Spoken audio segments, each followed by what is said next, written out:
Hi, my name is Sensei Alex Kakio, and I'm the author of the Buddhist blog, The Same Old Zen.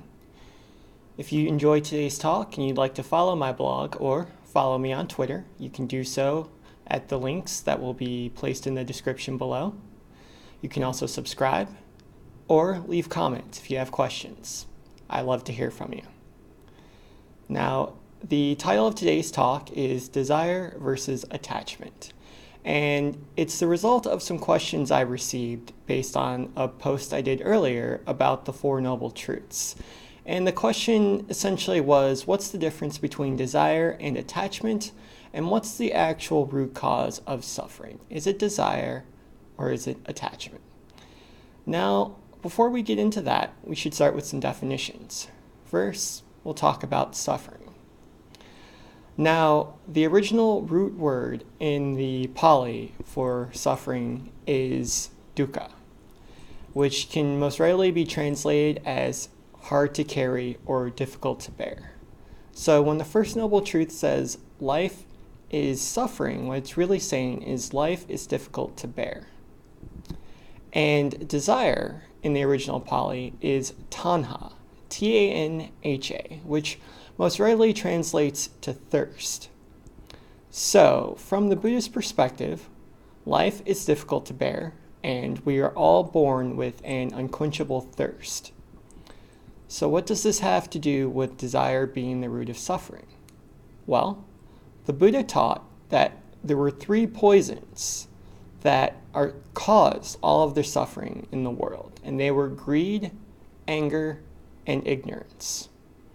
Now, we suffer from greed when we have a desire for things that we don't have. We suffer from anger when we have things and we have a desire for them to go away, also known as aversion. And we suffer from ignorance when we desire to hold on to things that will inevitably go away, like our youth or our health. So, the three poisons, greed, anger, and ignorance, are at the root of all suffering.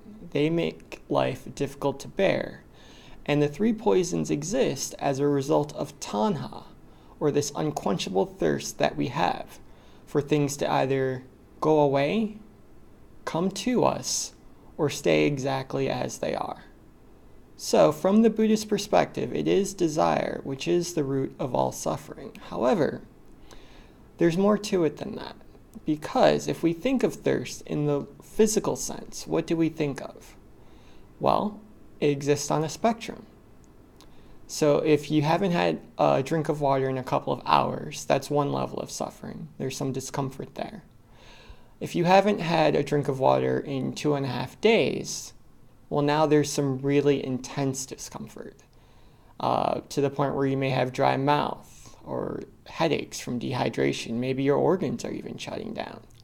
So desire, like suffering, exists on a spectrum. And based on where we are on that spectrum, decides our level of suffering. Our level of thirst decides our level of suffering. So, where does attachment come into play? Well, attachment technically is not the root of our suffering. However, it is, I would say, a multiplier of it. In other words, the more attached we are to our desires, the greater they become. And the greater our desires or our thirst becomes, the more we suffer. So to use an example, let's say we want $1 million. And this is a real desire that we have. However, our attachment to that desire is very low. So we don't think about it very often. We would be very happy if we got the money, but we're fine not having it. Well, in that case, even though we have the desire for $1 million, our suffering as a result of that desire is very low, and it doesn't affect us very much. Now, let's say our attachment to that desire was great. So great, in fact, that we were willing to kill people or steal from them in order to get $1 million.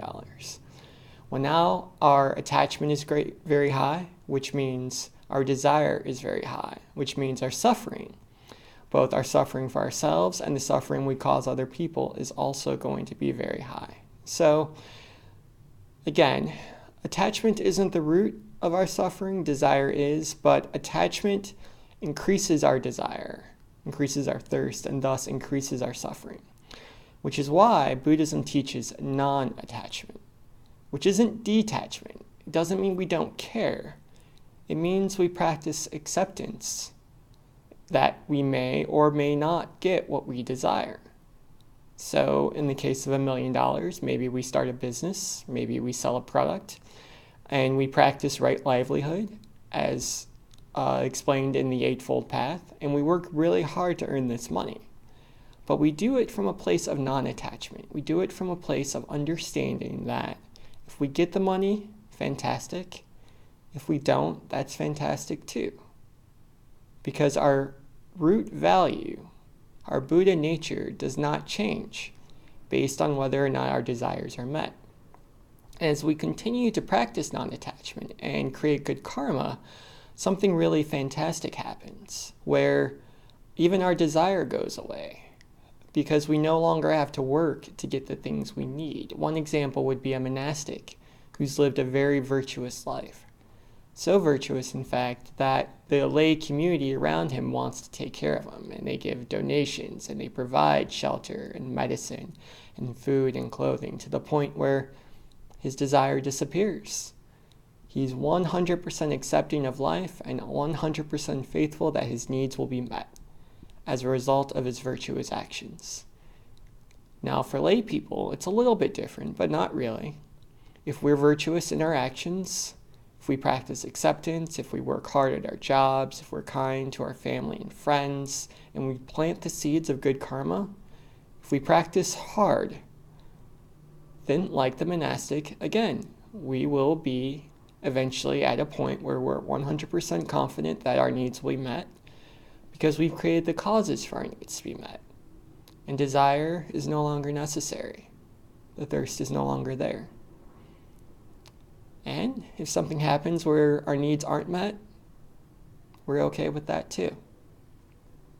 So in summation, desire is the root cause of suffering, but based on our level of desire, that decides our level of suffering, and we can increase or decrease our level of desire and suffering through the practice of non-attachment and acceptance. So, I hope this talk was helpful. If it was, again, please subscribe or leave a comment below if you have additional questions. You can also follow me via my blog or Twitter. The links will be in the description below. Thanks so much.